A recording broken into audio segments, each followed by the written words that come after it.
Good morning, everyone. Welcome to this session of Film Festival Playground for New Art Form. This is Lynn, the programmer of Sandbox Immersive Festival, and I would like to thank you, everyone, and thanks for our panelists to be in this this venue and this great morning to have a conversation with us, to share thoughts with the audience what festival and what VR in the festival where it's going, it is coming from, and where it's going.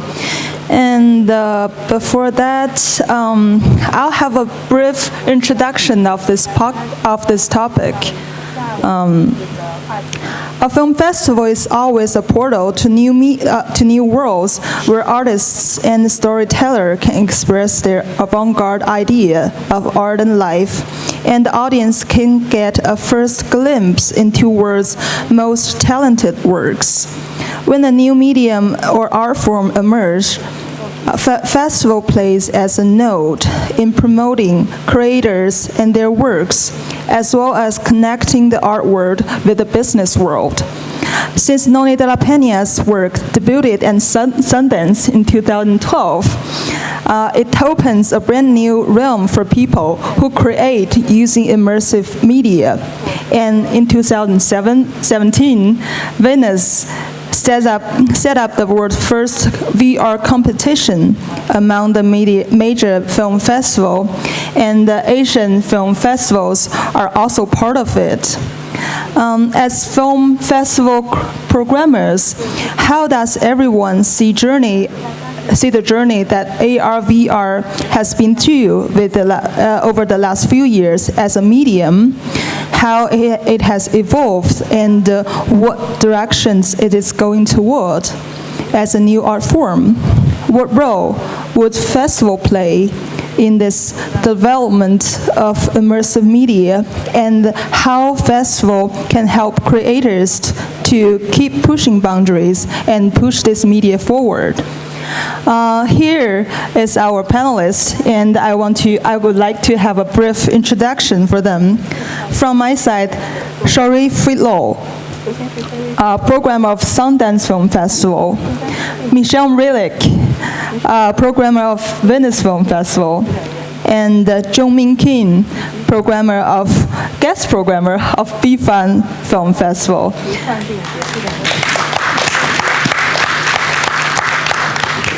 So I just read the titles of every one of you, and I guess everyone would like more information from you and from your own words.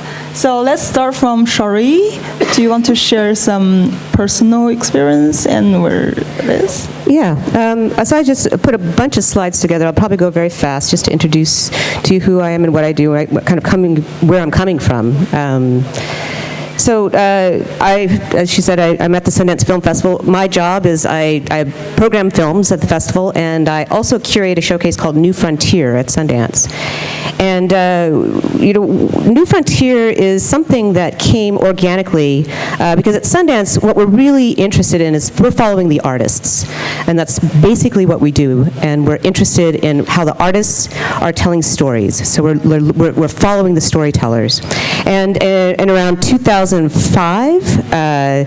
we started to see our filmmakers doing very different things and coming from very different places, from the art world, from emerging technology, and the pool of filmmakers that we were showing were experimenting in really different ways. So we decided to create New Frontier in 2007 to kind of create an experimentation in film exhibition, or in festival exhibition.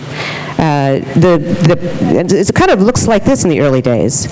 So instead of keeping it in the box of the theater, we decided to create an environment that resonated very much with what everyday life was feeling like, which was a fully immersive installation. That's Jennifer Steinkamp's trees there. We created, there we go. we're creating, the idea of it was to bring these different practices together at a film festival, film, art, technology, with the interest of exploring cinematic storytelling, and in a venue that appeals to the audience through their bodies, in a social space. And the showcase is social in nature, so there's no white boxes, there's no black boxes, there's just a social environment where points of light are actually different innovations in storytelling. So our hope was to provoke innovation in form and practice of storytelling. And I went out and found these kinds of works to showcase and bring to the film festival so that filmmakers can see different kinds of ways to tell stories. This is an example of Lynette Walworth, who's an installation artist. She made a piece called Evolution of Fearlessness, where this woman, you read about her story, but in a dark room, and there's a screen in front of you with a pulsing blue light. It's a siren. You go there and you touch the blue light, and the woman that you just read about comes and touches you. It's a chilling and a very profound experience. 1979 Revolution, we're also looking at games and storytelling. The 1979 Revolution was a documentary that was a game. We also showcased works that data visualization that was telling the story, that connected to filmmakers. We Feel Find is by Jonathan Harris and Sep Kamvar. Took like millions of points of data online with from well, it wasn't Twitter back then, but it was Facebook, it was Google. It's with the words "I feel," and it would visualize how swaths of Americans and people in the really Americans mainly, how they felt. Bear 71 was another data visualization project that we brought, that brought a filmmaker together with a technologist to tell the story of bears, and one bear in particular, through data as well as photography.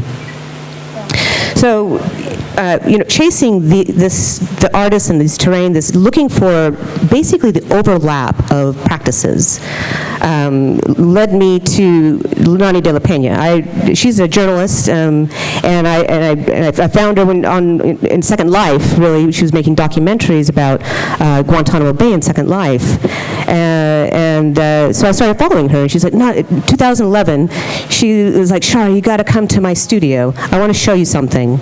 And so I did, and she strapped one of these on to my head, that really luscious VR headset, and he carried that for her, but I actually had to strap it on. It was really, really heavy, but it was remarkable. It was a Unity simulation to see. Here. This is the piece that I saw inside of the VR headset called Hunger in Los Angeles. So she's a journalist, and she was very interested in telling stories that she was interested in, but found that no one else was interested in. So she wanted to tell a story about hunger in Los Angeles, and the story was about a man who fell out from a diabetic coma and got picked up from the ER. If you read about it, you'd be like, yeah, okay, whatever. Even if you saw it on television, you'd see that happened. But in this, for me, I went in there, and I was actually there. It actually happened to me. I went home, and I dreamt about it as something that happened to me. And I realized I saw something really, really innovative and really important. So I talked to her a lot about, well, this is an introduction to me, not to Nani, but I invited, to the long story short, I invited this piece to New Frontier. And so that headset was $50,000 headset that belonged to USC. And USC, you're not going to take our $50,000 headset to Sundance. So what they showed up with was this. She fashioned this with her 17-year-old intern at the time, Palmer Luckey, into another VR headset. And that is basically, they created the Oculus Rift prototype for New Frontier, which Palmer went on to create the DK1, and I brought them back. So this is me following this new form and trying to create space for a new form at Sundance, convinced that filmmakers would really see the value of this in how to tell stories that they want, or stretching, or finding a medium to be able to tell stories that they weren't able to tell before. Chris Milk was one of those people. He was already creating 360-degree music videos, and when he found out that I was dead set on bringing back for me, bringing back the Oculus, he backed this 360 music video into the DK1 and showed this still kind of breakthrough live action, interactive live action music video of Beck singing Sound and Vision.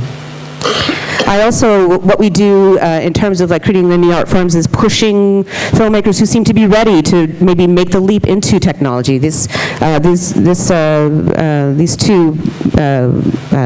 filmmakers made a data documentary about nets. Sorry.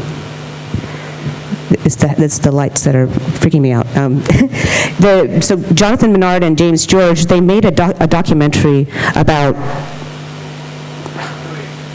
thank you, the coding. The culture of coding. And it was right at the time when VR was coming out, and I said, you guys, you have to talk about VR as well. So they created a VR component of it. So that's part of what we do at New Frontier as well.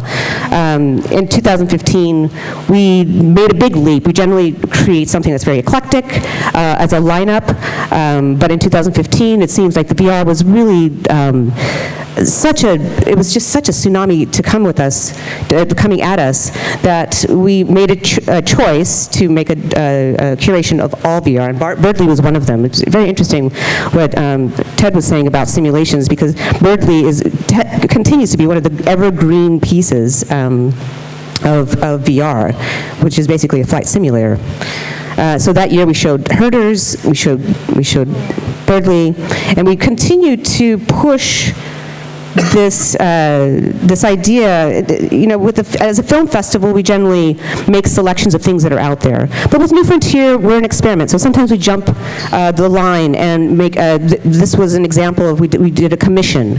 We're very interested in bringing journalism back and continuing to focus on journalism in the VR landscape. So we commissioned these immersive journalism experiments. Click Effect was one of them. We also did a residency with Jaunt, with Lynette Walworth, who you saw before, and she actually won an Emmy for that piece. We introduced the room scale Vive this was in 2016 at Sundance. And 2017, well, is that 16? There should be 17. We brought in AR, two actually pieces of AR. This one here is from the Meta headset, Journey to the Center of the Natural Machine, which is a social documentary where you sit with another person to build a brain as you hear the story of the evolution of tools and the development of the brain.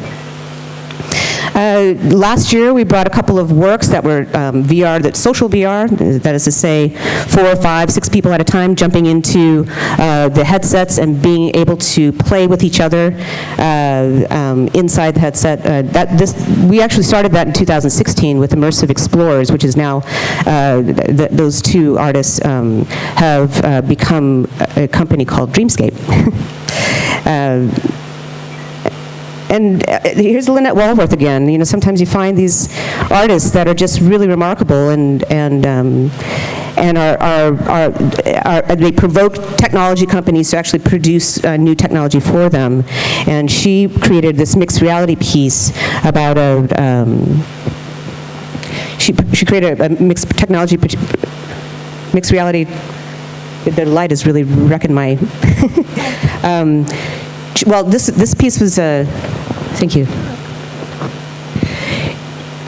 There's a company called Occipital Bridge. It's a mixed reality headset that is you're able to see things in life and also digital content. And so this is about this woman who is learning to become a shaman, and she used both Vive and Occipital to tell the story. And that's me in the occipital lobe. Following the artists took us to places where, you're starting to see theater overlapping with VR, creating a new kind of theatrical practice. Hero's an example of that. There's a lot of that right now. I'm really excited about this development in the field. In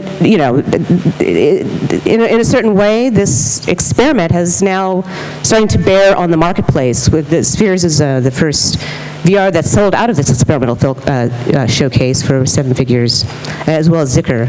But these experiments are not only just VR. VR was a really big kind of crossover success for New Frontier, but we're also looking at filmmakers and new ways of telling the story. This guy, Travis Wilkerson, found a way to tell a story about his grandfather, who was a Ku Klux Klan member, and tried to take responsibility for him murdering a black man. And Sam Green, who's kind of reinvented the documentary for himself. He's telling the documentary live as he presents a PowerPoint with live music. And this one was about the Kronos Quartet.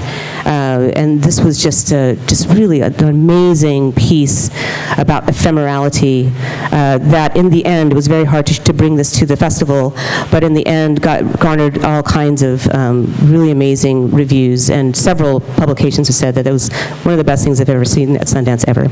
So we're really happy about that. So that's what we've been doing at New Frontier. Thank you for your patience. Thank you, Shari. It's like a history of VR and how this is condensed in Sundance Film Festival, and how the technology as well as the art form in development in the witness by Shari, and it's woven with some personal experiences. Thank you so much, Shari, for this. And actually, Shari answered some of my questions, so I'll let you rest a little bit, and I'll go ahead with Michel.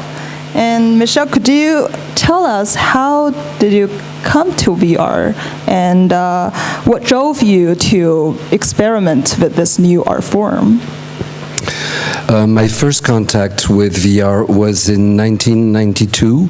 I curated an exhibition of participatory art pieces in installations in an art space that was being opened in the north of France called Le Fresnois.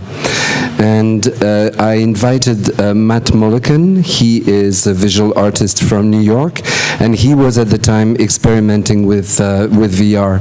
So he gave me my first experience in VR in 1992, so that's a long time ago. And then VR was very, very primitive in terms of its equipment, in terms of how it was rendered, and the content of the piece was also very primitive. Basically, we were in a white space with triangles, circles, and squares floating in space and coming to us.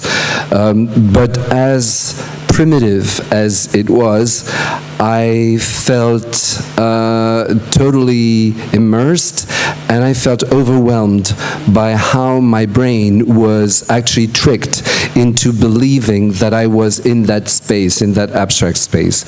So from that moment on, I started following what was happening in the world of VR, and I saw the different attempts from different companies to market VR goggles to the public. None of them really worked, but there were attempts. And when I was head of cinema for Arte, the French-German broadcaster, commissioning films, traditional films, like Shari, and around the same time, around 2006 to 2007, I too started seeing experiments by filmmakers who were exploring the interactive dimension of telling stories using the budding internet at the time. I always was interested in installations. I started my adult life as a dancer, so I was always interested in the performance side of representation and storytelling. So it became something I became obsessed with, the interactive dimension of telling stories. I resigned from my job at the end of 2012 to fully focus on interactive storytelling, both as a producer but also as a maker myself. And that was exactly when the Kickstarter campaign for the Oculus happened, and I reconnected with VR at that point, and that's when I decided to fully focus on VR. Did you say, Shari, that Palmer Luckey was Noni de la Peña's intern? Yes. Okay, I got that. I didn't know. Palmer Luckey, for those who don't know, is the inventor of the Oculus, so I didn't know that. That's amazing news. Yeah. Yes. So I started getting involved that way, and at the time I was working with the Venice Biennale as one of the heads of the Biennale College, which is a development workshop for micro-budget films. So I started insisting with Alberto Barbera, the director of the Venice Film Festival and the president of the Biennale organization, telling them, you need to look at VR, you need to look at what this is. This is going to be part of our future, and as one of the major world film festivals, you should look into this. That was a time when you started, showing VR, and I said, this is part of our future, we need to look at this. And it took a few years for them to trust my instinct and give me a space in 2016, a small space to try out a VR theater, and we did with a few pieces that we invited. That test was very positive and created a lot of interest. So at that point they said, okay, we're ready to do more and do something in 2017. I then immediately asked Liz Rosenthal, who's here sitting, to join me, and so that we could make a team, she and I, in preparing and programming our first edition, which was last year. The thing that we could work from with Biennale is that Biennale is a huge organization, one of the most powerful cultural organizations in the world, and they do the Architecture Biennale, the Art Biennale, the Film Festival, so they have knowledge and experience and experienced staff to build and construct things very quickly and very well.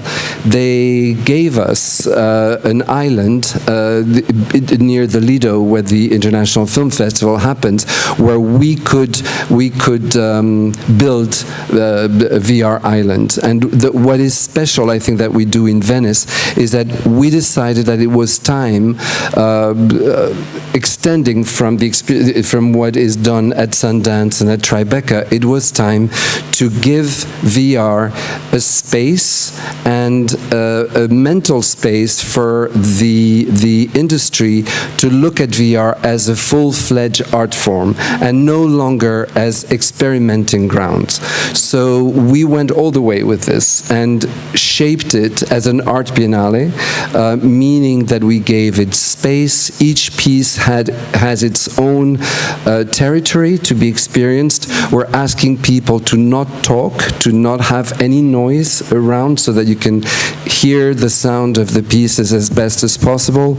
We are giving that space, and we are also treating VR on the same level as feature film, which is very important, I think, to give VR this sort of perception, particularly from the media as well as from the industry. So this is basically what we do. We're in the middle of selecting with Liz right now. We will be selecting about 30 pieces in competition. There's an international jury. The awards that are given are the same as the awards for the feature films. Now the Venice VR is a competition, an official competition within the frame of an international film festival and treated as such.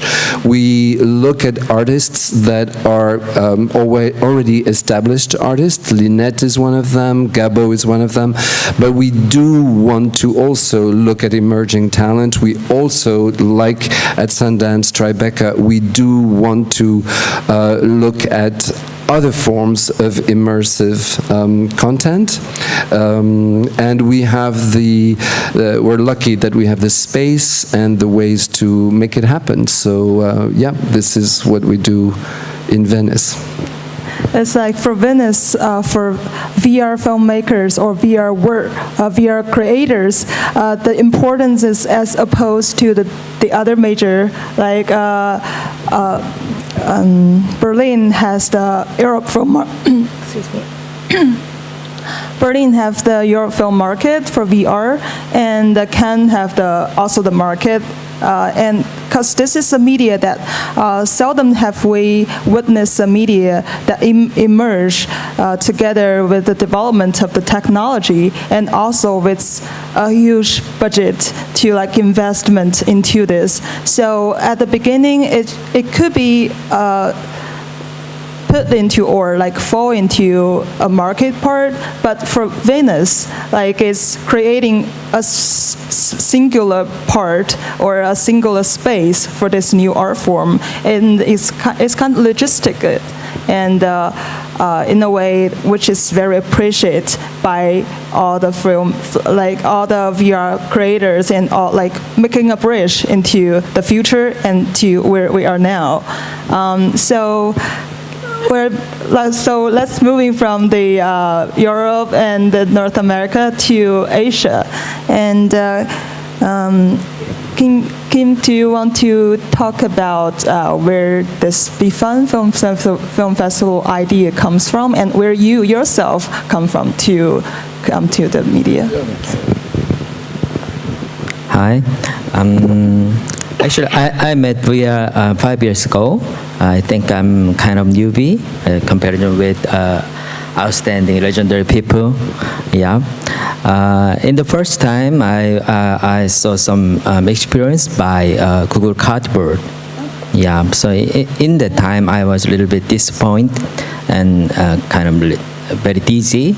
But I recognized that it will be the future, because it gave me a very special experience. So I'd like to introduce the media to the people, because I work as a traditional film industry. So I'd like to change my friends' mind and thought. So fortunately, I met a director, Sung Lee. So I came to make Eyes in the Red Wind, a kind of 360 video. Thankfully, Shari invited my film to Sundance this year. So it makes me think it's very important to inspire curators, creators, and audience. So I suggest the BFUN, the Bucheon International Fantasy Film Festival, to introduce VR experience to audience. It's 2 years ago, so it's a little bit short, I think, but I think it's important to get together and talk on the future. So in the first year, I set up a full dome to present a virtual reality, because I thought the HMD is just a device, but the virtual reality is different, because we can imagine, and we could imagine, you can experience various devices with various devices. So in the first of all, I made a full dome, because without a device, we could imagine the virtual reality.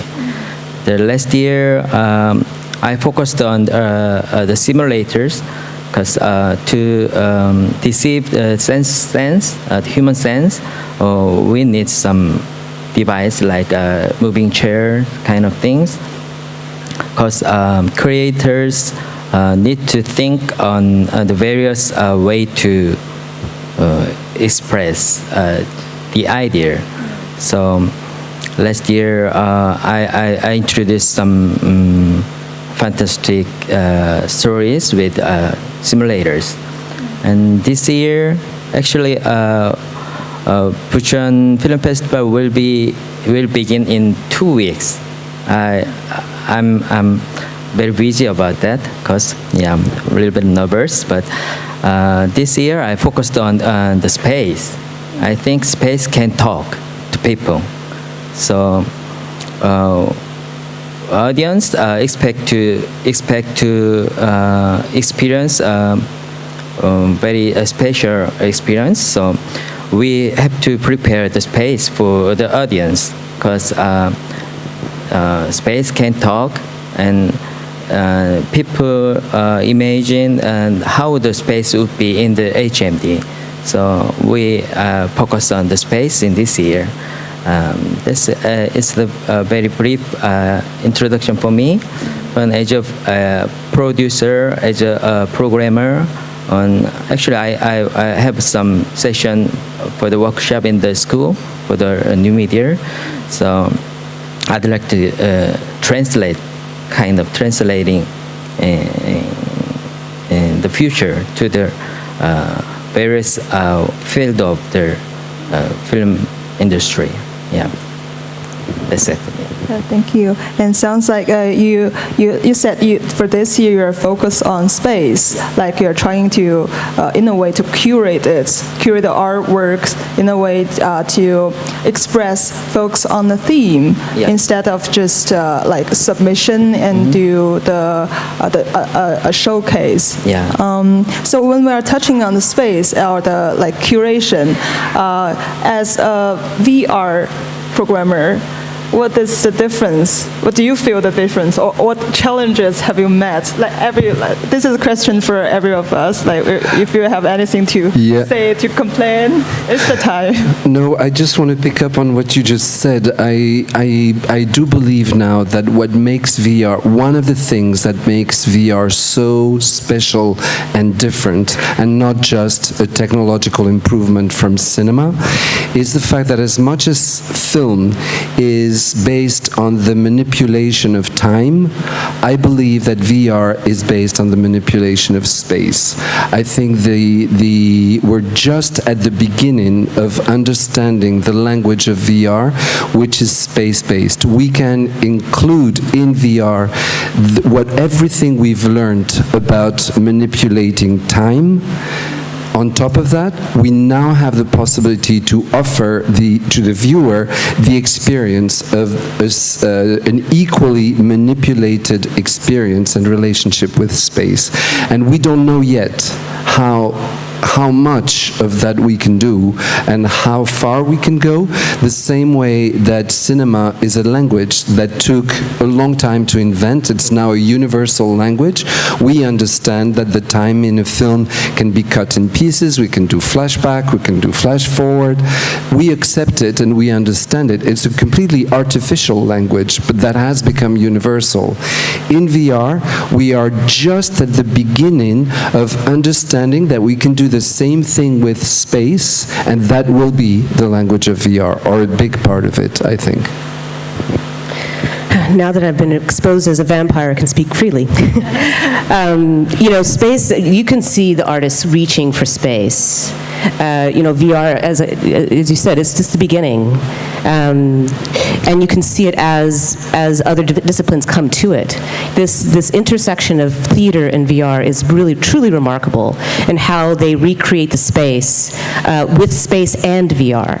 With the AR coming our way, the way that the viewer, the user interacts with space and digests and reinterprets space, this is a very big building block of communication that's starting to settle into our lexicon. It's really incredibly important. It's really exciting to be a part of allowing a stage, allowing it to percolate on a public stage. And so in terms of the challenges that we have as presenters of VR, space is key. I think that the same way VR offers the opportunity to the viewer to project himself or herself into an infinite space that can be modeled and shaped, the physical area where you can experience this is like a portal to the virtual space. So we need to keep thinking about what are the best ways to create a sort of a transition threshold, a transition space, so that when I go to the space where I put on the headset, for as long as we will need to put on headsets, that moment, that transition is a very interesting space to also and to also curate. And I agree so much with you, Shari, when you say that theater, or the theatrical dimension of the VR experience, is so full of potential in triggering experiences that we haven't had before. You were talking about Birdly, the machine that helps you fly. I mean, flying through space is already a sort of a canon in our relationship to space in VR. Being able to physically feel that we are flying through space is in itself just an indication of how far we can go in doing this. So how do we transition from our limited physical abilities in the physical world to our infinite possibilities into the virtual world? That threshold, which is the exhibition space, and thinking that exhibition space as such, as a space that holds the potential to be designed and be a transition to the experience, I find this one of the interesting challenges for us as exhibitors. Yeah, it's kind of like exhibitors or programmers are part of the work in a way to make it much more better delivered in our hands, like trying to pull out the potential of the work by creating a space for the specific works. As I imagine, when we do installations, VR installations, usually people get into the space before they put on the headset.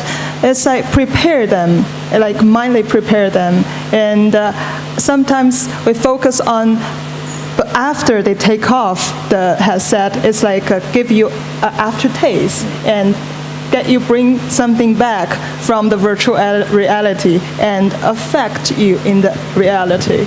It's real chemistry. 2 years ago, I spent a lot of time talking to neuroscientists about VR, and they actually made me promise to tell all VR creators that I knew that it's very important what happens before you go into the experience and what happens afterwards, because it actually affects the chemistry of the brain, your neuroscience, and so these transitions are incredibly important for the user to have a continuous and experience that is not dysphoric, and that continues to make sense of the space around them and the way that they perceive the space. Yeah, I totally agree with that. Because as a VR programmer, we keep audience to imagine and the further the more than this in the present. Because VR is a future media. So we can overcome the limit of the space and limit of the body or limit of the thought. So I'm focusing on the inspired people to imagine more like that. Because we try to deceive people. It's not the future. This is not the future. This is the present. But the future will be greater than you expect, I think. Yeah. Yeah, exactly. So I see we're coming to the end of this, and because our title is called Playground, so it's as the last question. Let's talk about play. Like, how are we going to play with this new media as a programmer? Like, what is in the future, or what do you think? Some facts we can play with to push boundaries or to put personal experience to accomplish make the work more accomplished or like realized. Well, I actually try to avoid talking about the future because there's so much that is right now in the present.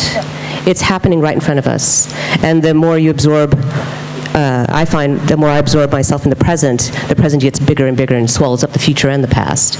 And you get this really fat, delicious moment. What I'm really interested in, what I'm always tracking, is what these mediums bring out in the viewer. I'm looking for the stories, always. It's the stories and the artists who are telling the stories that lead me to the next step. I'm following them, so ask the artists about the future, because I'm just following them. But I think what's important is, with the space, coming into the language, the information, the stories that they carry in the body, that were left behind or untapped or not activated in the ways that this new medium does, enriches the storyscape. And that's going to bring more of a discussion of humanity and more enlightened discussion of humanity, I think, for us. Two things. One, the word play is completely changing. We used to think that playing was something that children did or you do for fun, for entertainment. We know now that playing dynamics are actually a very efficient way of engaging ourselves with any kind of content, and that when we feel that we have an interactive, playful way of acquiring knowledge or diving into an experience, that experience and that knowledge leave a much deeper imprint with us. So the word play is going to grow into something that we need to learn about more as a dynamics of interaction than just limiting it to games. The second thing is the fact that the same way Ted explained it this morning in his keynote, the same way that we did not know when we invented and started using our cell phones, we didn't know that it would go so far that those phones become an extension of our own body and our own psyche. It's an element of us that we need to function today. We don't know what the future of VR will be in that regard. I'm ready to bet that VR is going to have a major impact on our brains and how we operate. I think that it will open new options in a way. It will activate new potentials as relate to our experience of the world, our interpretation of the world, how we connect with each other. We don't know yet how much of that is going to happen, but we can see, for those of us who spend quite a lot of time in VR watching things, I can start feeling that it has already changed some of my I was going to say potential or broken limitations in how I apply my imagination, my perception to the actual physical world. And I'm fascinated by this. I think we know that we only use a small percentage of our brain capacity. I think VR is going to help us expand how and how much of our brain capacities we use. Yeah. To add Michel's opinion, I think we should prepare the virtual festival, like Oasis in the Ready Player One. Yeah, we made some festival space in the virtual reality and made people connect in that space, and we can talk in the space. I think it will be near future. I think it will be fantastic. Yeah. It's happening now. Yeah. Can I say what that's it? I just want to say, as regards the role of festivals, of what we do, I think at this moment we're just about to reach the point where VR is going to find its market and find its distribution structure. There are already amazing distribution platforms for VR that exist. Like we saw, there are about, I think the figure was about 12 million headsets that have been sold worldwide, all kinds of headsets, so it still is a very, very small niche market, but it's growing, and it's growing fast. Distribution is going to be one of the next challenges of how content can reach people, and I think it's one of the most interesting aspects of the birth of this market now. Festivals, I think, can stand as preparation for this distribution. We are showcases, we are places where things can be seen for the first time, but they can also be experienced in the best possible way. So it's very important, I think, for the next 3 to 5 years that we, as responsible for festival showcases, we understand that we are opening the way or working hand in hand with our friends, colleagues, and partners who work at making this content available for the masses.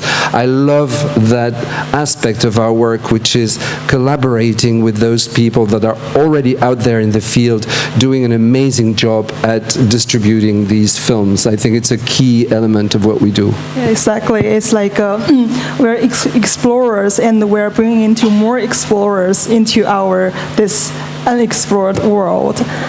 So thank you so much for this conversation, and thank you for for sharing thoughts with all the audiences. And I once came up with a title of one of the program in our VR theaters called 2018 A China Odyssey.